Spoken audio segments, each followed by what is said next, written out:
authentic? No. Okay? But you understand the reasons why you would disassociate. Because we're looking at two different things here. Okay? Because this is, when we're talking about this, not talking about these four things. I'm talking about the extremities of things now. Okay? Keep in mind what I'm saying. But it's for you to be cognizant that these are what people do. This is what happens all around you. Day in and day out. Yes? So, often people associate, like, let's say Hispanics and blacks as criminals. Right. And as dangerous, like, dangerous. So Right. they might not want you in a higher position just because Of what? Right. Because of the stereotypes that they have in their mind. African Americans standing at the corner, or a bunch of Latinos are standing at the corner, and they're there. So when you're walking, what do? You walk on the other side. Because I'm not walking through them. Because they're going to rob me. Okay, they're going to say things that are inappropriate. Okay, they're going to attack me. We do it to our own selves. Right. Like, even You if do. you're walking by yourself. But this is the reality of what is cultural authenticity, in the sense that, you know what I mean, this is what people see at times, but this is not all true.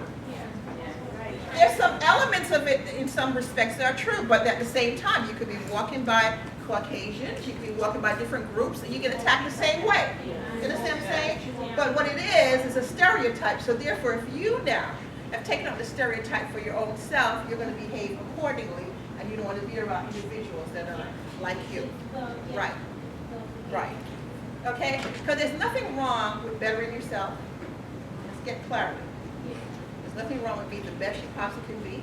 There's nothing wrong with adapting to certain places that you go. Because there is a culture that's adaptable. What I do on the street, I surely can't do at my workplace. You know, if I laugh loud and I say, ah!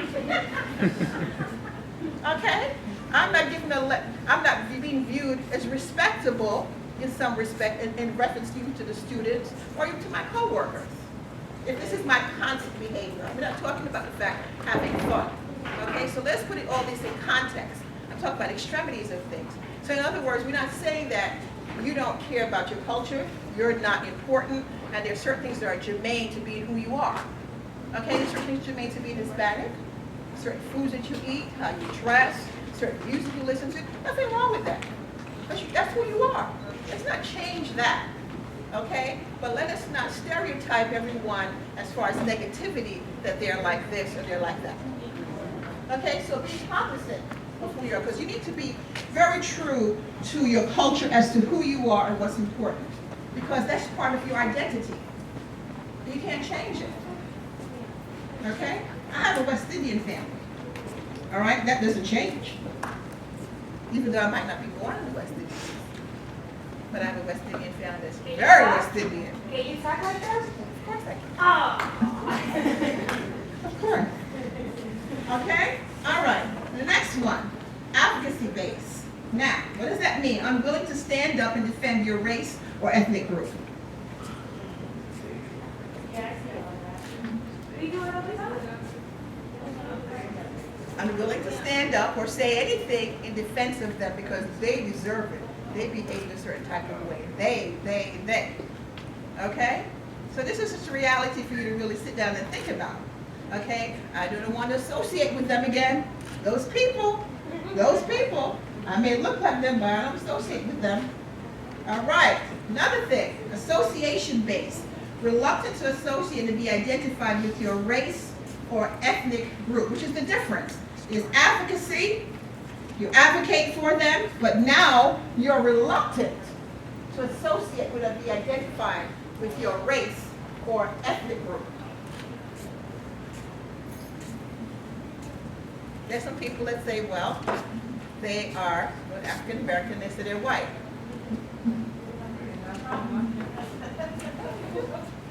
Or when they put down, they have to check off the boxes, they put other.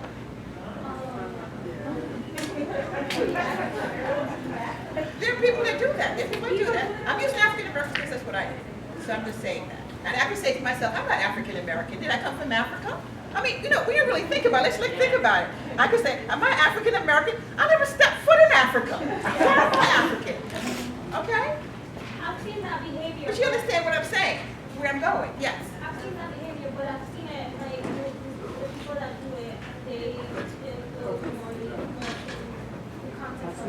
yourself into. Right. Because people get judged, like they don't prepare, sometimes, those are not black, those prefer something more what the environment that they're coming from. Right. So, like, I've seen that, but I understand why they would do it. Right, okay. And we do understand that. We do, because many times we want to fit in, we want to be part of something, we want jobs, we want different type of things. It's just like the opposite when someone speaks well, and they speak the Queen's English, they're being white. White. They forgot their. Is that being white? No. I want to make that clear. Is that being white? Speaking well, or speaking English, is it being white? Yes. Yes, exactly. Right. Right, but I'm just trying to say in reference to speaking English. Okay, and if you speak well and you know how to speak well, all of a sudden you're giving up who you are. And you're not. Because you could have a lingo, you could have the lingo outside. Okay? We have I work at the college, but at the same time we get together, we're in a totally different language going on.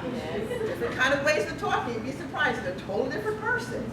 You know what I'm trying to say? But nevertheless, if you're presenting, if you're doing a particular thing, you are going to speak to the masses so everyone can understand. Okay? And being educated, that's what education is. Okay? Education is the fact that I can speak well, I can report myself, I can answer questions, I can do particular things. Yes, I can, and I can do it well, and I can speak to all audiences. So if you don't speak slang when you're up there, then you're being somebody else. That's not true. You could rebuttal on that now. You don't have to go forward and say that I'm absolutely. You can rebuttal on what I said. All right? But at the same time, you have to be able to be clear as to who you are. And that's what we're talking about here. These 4 areas is big. Because it's what you encounter every day on a continued basis. And this is really looking at the core of you. And also looking, facing your own truth about who you are. How do you think of yourself? What are you going to do with who you are? How are you going to be the best you? And every day you need to start thinking about that. Because you're on a trajectory for success at this moment. You're successful in many areas, but you're moving towards getting a degree, towards moving on to the next level and the next level.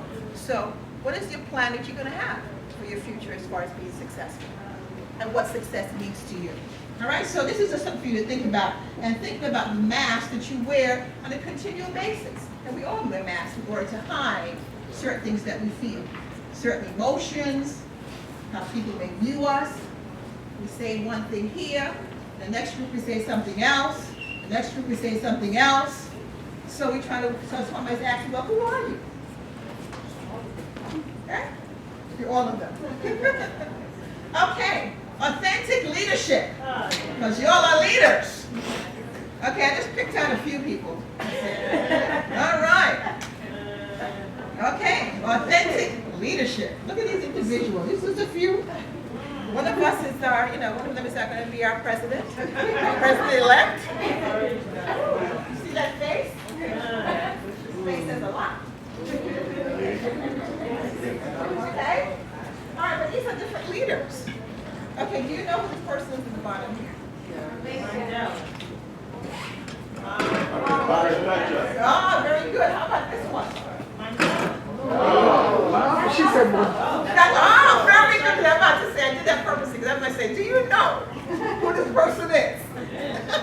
Okay, well, these are some leaders that we have.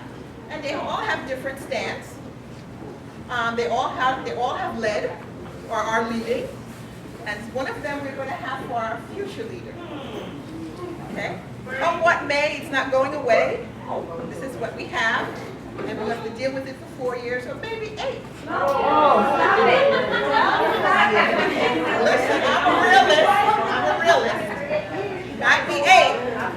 If the person, let's put it this way.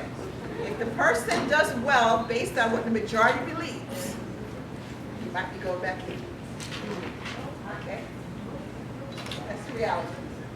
All right? But these are our leaders. There's Bernie up there, and there's, who was that in the corner? Castro. Late Castro. Yeah, he was the leader of Cuba. All right. moving on, authentic leadership. Since we're talking about leadership and being authentic, I want to bring this home in reference to you as leaders.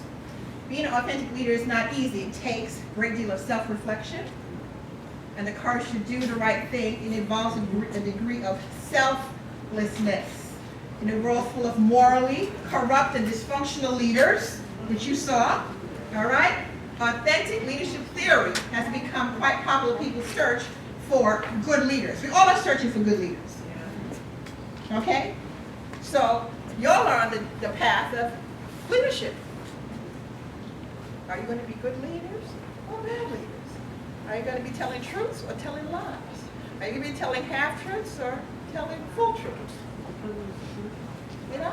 These are the kind of things. That's what we're talking about, finding out who you are inside, so your values are congruent with who you are, authentic self, and you'll be able to deal with what comes along. That's why you really need to think about who you are. All right, authentic, 4 distinct components of authentic leadership. Self-awareness, know thyself. Know thyself, yes. Okay. All right, relational transparency, be genuine. Balanced processing, these are terms that are used. Be fair-minded. Every leader, you want him to be fair. I work in an institution, and when unfairness takes place, how does one feel?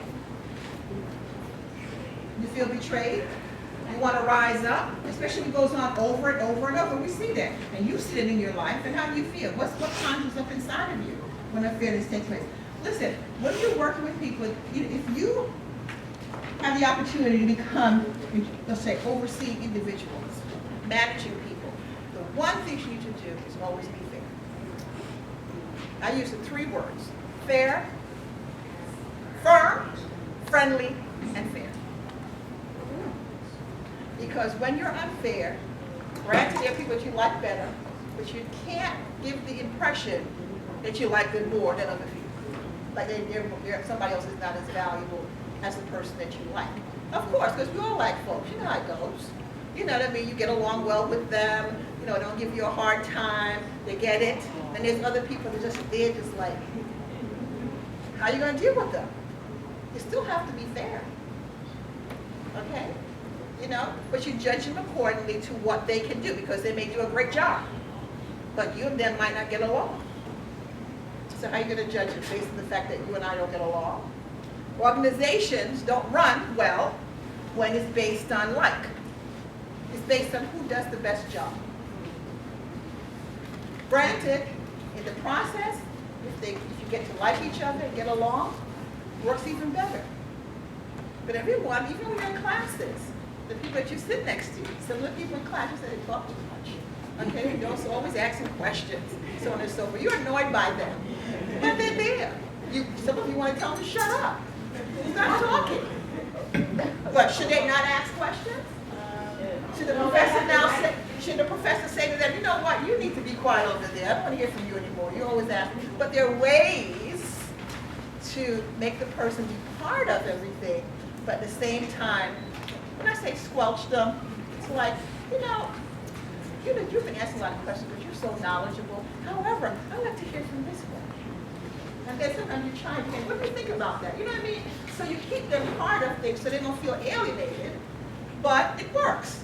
It's a little psychology. So it works, but that's what you do, all right? Okay, next one. Internalize moral perspective. Do the right thing.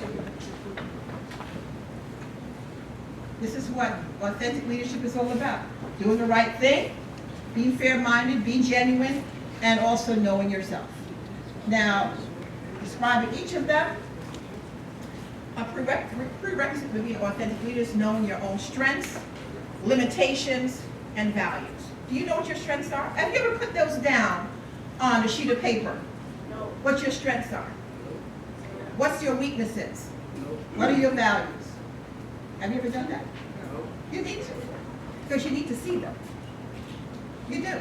This is part of getting to know who you are. All right? It's like when you meet somebody and, you're going out with them or whatever, you're deciding to, I'm saying moving towards marriage and being serious, you put down, strengths and weaknesses. Now, if their weaknesses outweigh their strengths, it's a problem. Right, but this is what you do in your mind, but sometimes you need to write it down to see visually as to what is. Okay? So many times we don't do that, but we should. All right? Moreover, self-awareness is needed in order to develop the other components of your authentic leadership. Okay, we're just describing them in more depth. This involves being honest and straightforward in dealing with others when you're genuine. How many of you are honest and straightforward when dealing with others? Okay, so authentic leader does not play games or have a hidden agenda. Hidden agenda. You all have a little hidden agenda, and the hidden agenda is me. I want to move ahead, so I'm going to befriend you because I need your notes. I need your information. That's a hidden agenda. Everyone has a hidden agenda. Sometimes it's not in a negative way, but there is an agenda attached. Sometimes it comes out to be genuine in the end, in the sense that the relationship works out or a situation works out, but sometimes it doesn't. But we all have to be cognizant of the reasons why we do what we do. Okay? How many of you have befriended people in classes, if now you're going to be honest, for certain information? Okay, see? Very good. Thank you, both of you. Okay. What if you're late or you can make it to a class? That's different. That's something different. That's something totally different. Befriending people is taking them on a ride that you have no place to take them and you have no intentions for them. Okay? You have no intentions. In other words, you don't like them. I just want this from you. That's it. Just give me the notes. I'm going to be a friend. I'm going to get the information, and that's it. That's it. That's what we're talking about, the hidden agenda. The hidden agenda is extreme. Okay? And all of us do it in different ways. All right? We all do it in different ways. You be nice to folks, smile, because it's going to get you wet. You know what I mean? Yeah. Right. Okay, right, true. And we're talking about being genuinely nice. We're talking about the extremities of that. You know what I mean? I want to be important. I want to be part of whatever's going on. So I'm going to play and fake who I am. That's the hidden agenda. And we all have agendas, because all of you have agendas in here. You want to get ahead, right? And if you found a loophole to get ahead, will you not take it? Yeah. If you found a loophole, okay? If you found a loophole in order for your taxes, in order for you not to pay no taxes, you take it, okay? All right?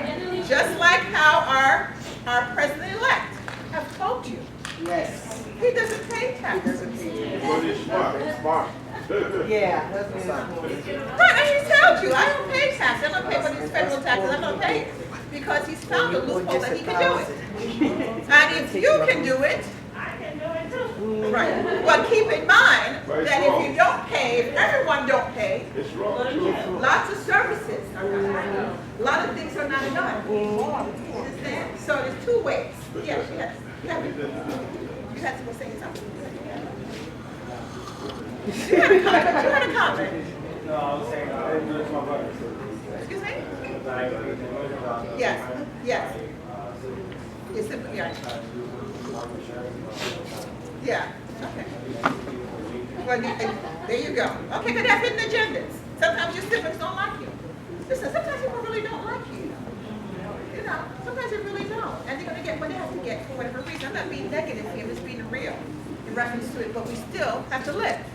And we still, with what we know and understand, then we're able to deal with it better. Because would you like to know that some people just don't like you? So you understand you how to deal with them. But when they pretend that they do, truly pretend that they do, that's where it's hard. Okay? So being an authentic leader is being genuine, okay, and being straightforward with no hidden agendas. All right? Okay, balanced process, be fair-minded, effective, authentic leader solicits opposing viewpoints and consider all options before choosing a course of action.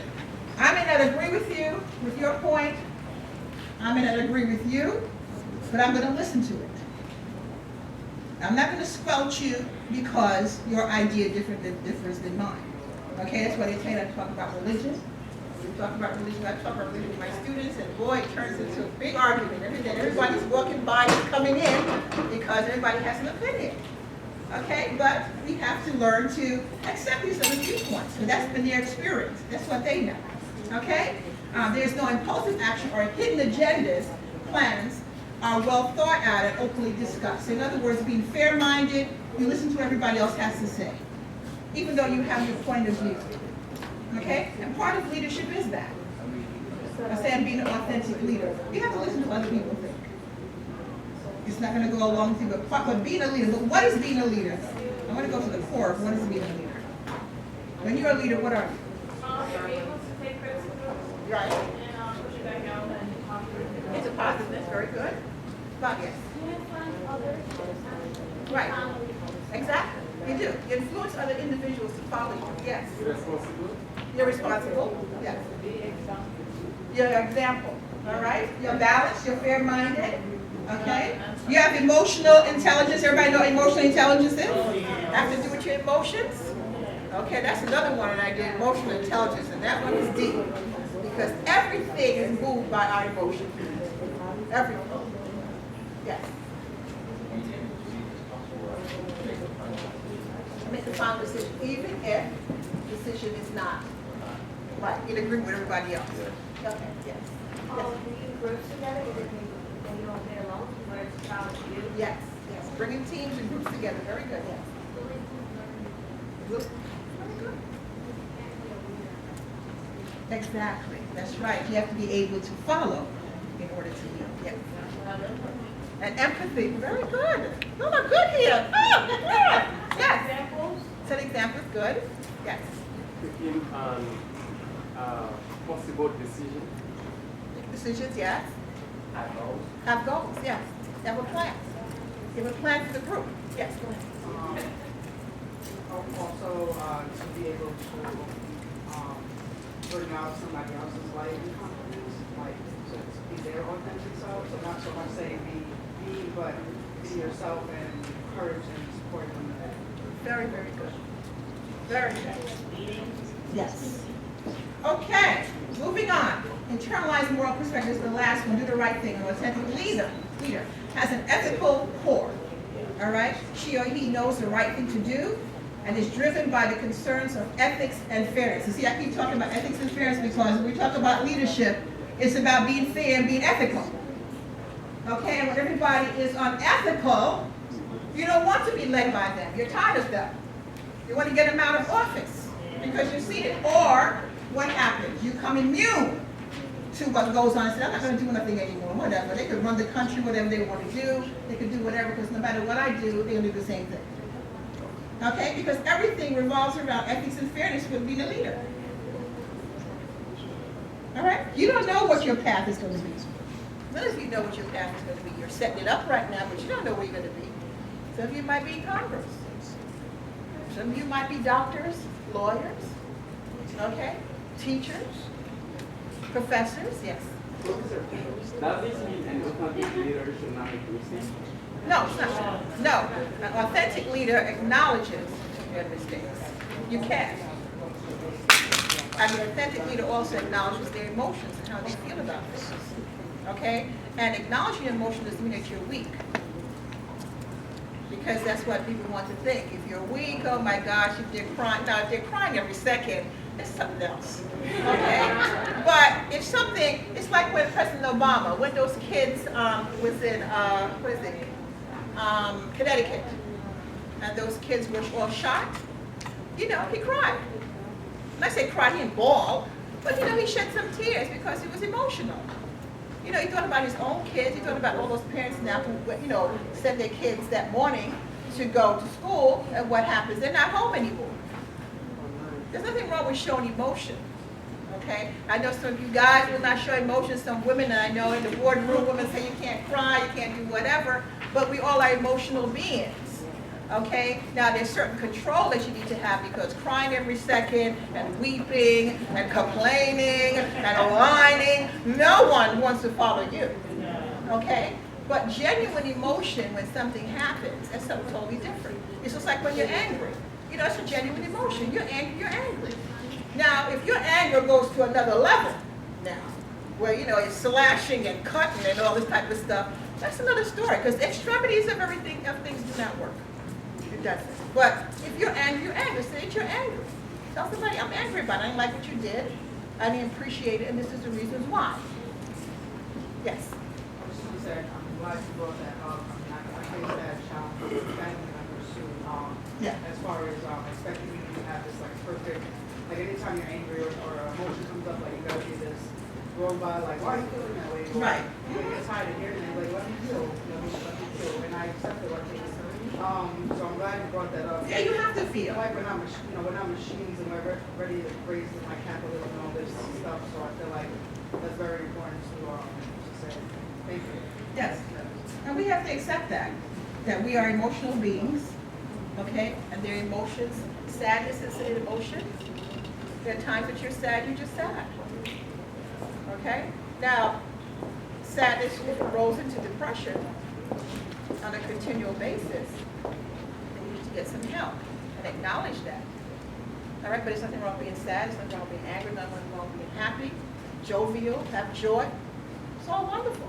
It is, because that's who we are. That's what makes us who we are.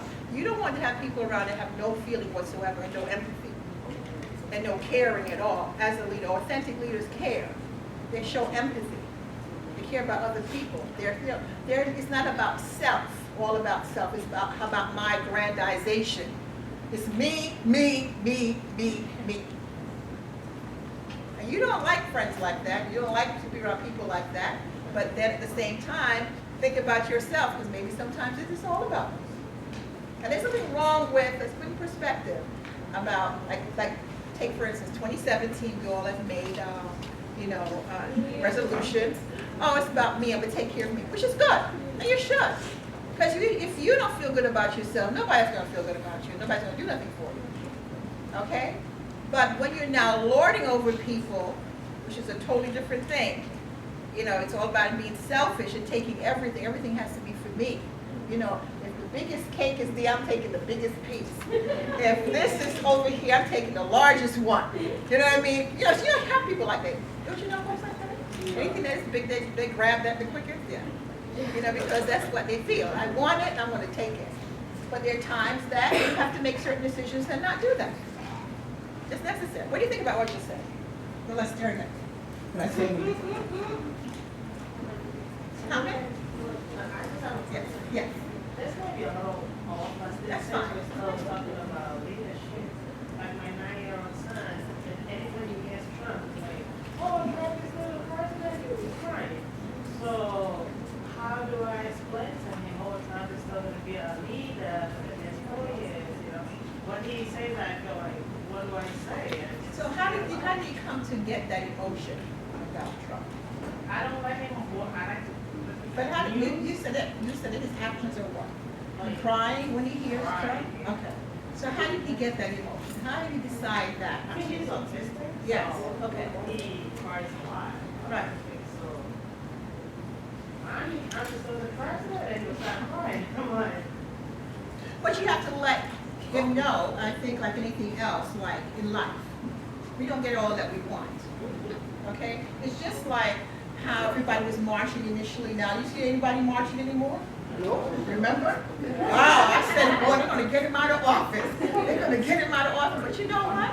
They've started to accept the fact of the reality. So now they're going to trump him another way. They are. You know what I'm trying to say? So you have to teach yourself. And just like anybody else in life, you have to teach them that life happens. Sometimes things happen that we don't like, but how are we going to deal with it? So you have to show him how to deal with it.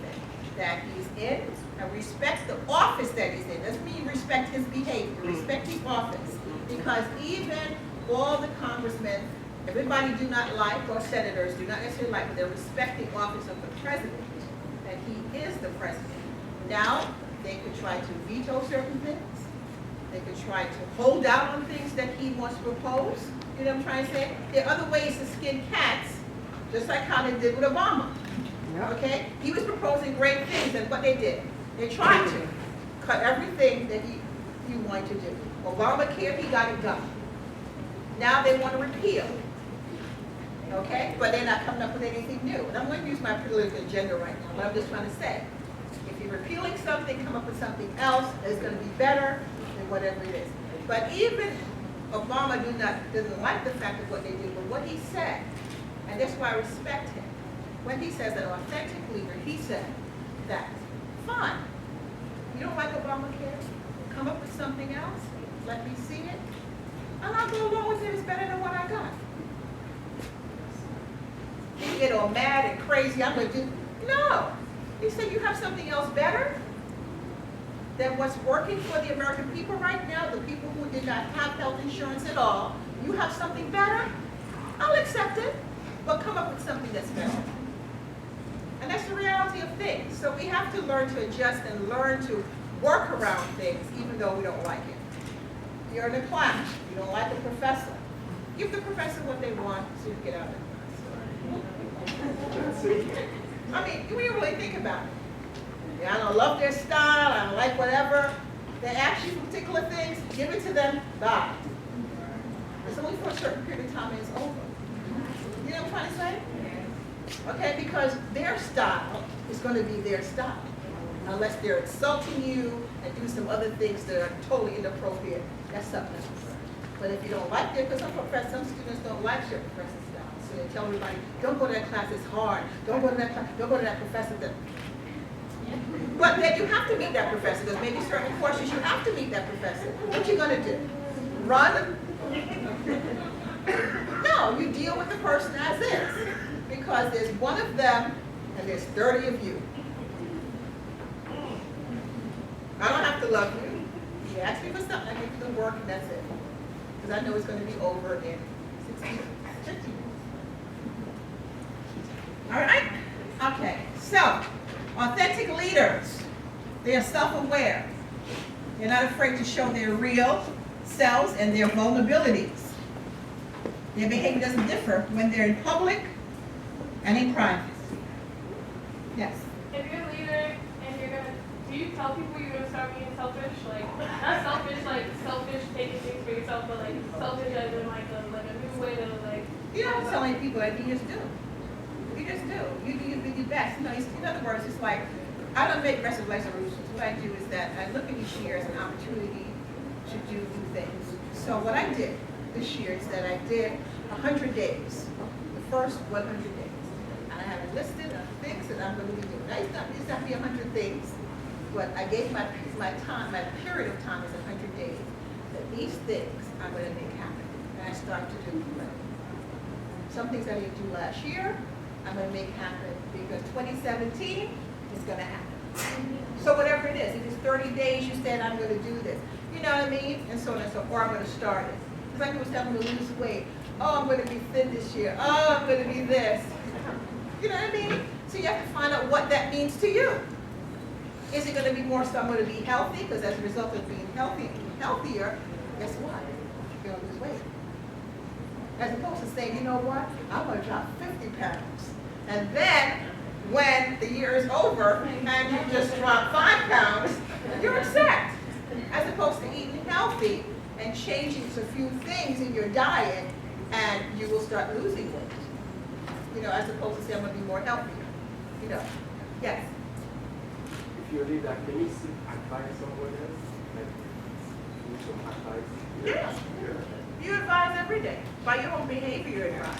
You didn't have to say a word. Your own actions dictates how people will follow you, or not to follow you, but, you know, are motivated by you. Because part of it is really motivating. The hardest thing is to motivate people. If you can motivate somebody, by taking this, you can get a whole bunch of, like, you know, that's an example. At BCC, we have some people that's been there working there a long time, and they're tired of doing whatever, and nobody wants to work with them, and they move them around. You know, so they have tenure or whatever. So you can't get rid of them, okay? But at the same time, sometimes you think and say, you know what? If we re-energize them in a sense, move them to another position where they feel that they are contributing, or look at their skill sets, you see people start thinking differently, working differently. They do. You see, but that takes time for you to do. And you really have to be in the mindset of wanting to do that, because the first thing you say is like, they're not working, I'm gonna sanction them, but you can't get rid of them, they ain't kill nobody. You know what I mean? That's not how you really get rid of people. They kill everybody, they're stealing, they're robbing, and so on and so forth. You know, they're being insubordinate. They're not. But if you re-energize them for work, for things to do, even for your own selves, you know that. If you see a different perspective of things, all of a sudden you get excited. You agree? Disagree? What do you think? Okay, from sure, yeah. Change the room around, move things around, all of a sudden your bedroom looks different. You say, man, I love it here. You know what I'm saying? It's true, it's a mindset, because everything is a mindset, even with people, because the managing of people is the hardest thing. It really is. Because they come with different values, they have different ideas, how things work, they have different opinions, they have different experiences.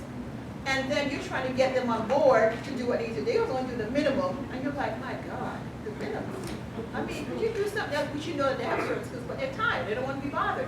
So you have to do the work in order to get them there. But when you get them there, you see outcomes. You see progress. It's true. And those are some of the things, because leadership, you know, there's a difference between being a leader and being a manager.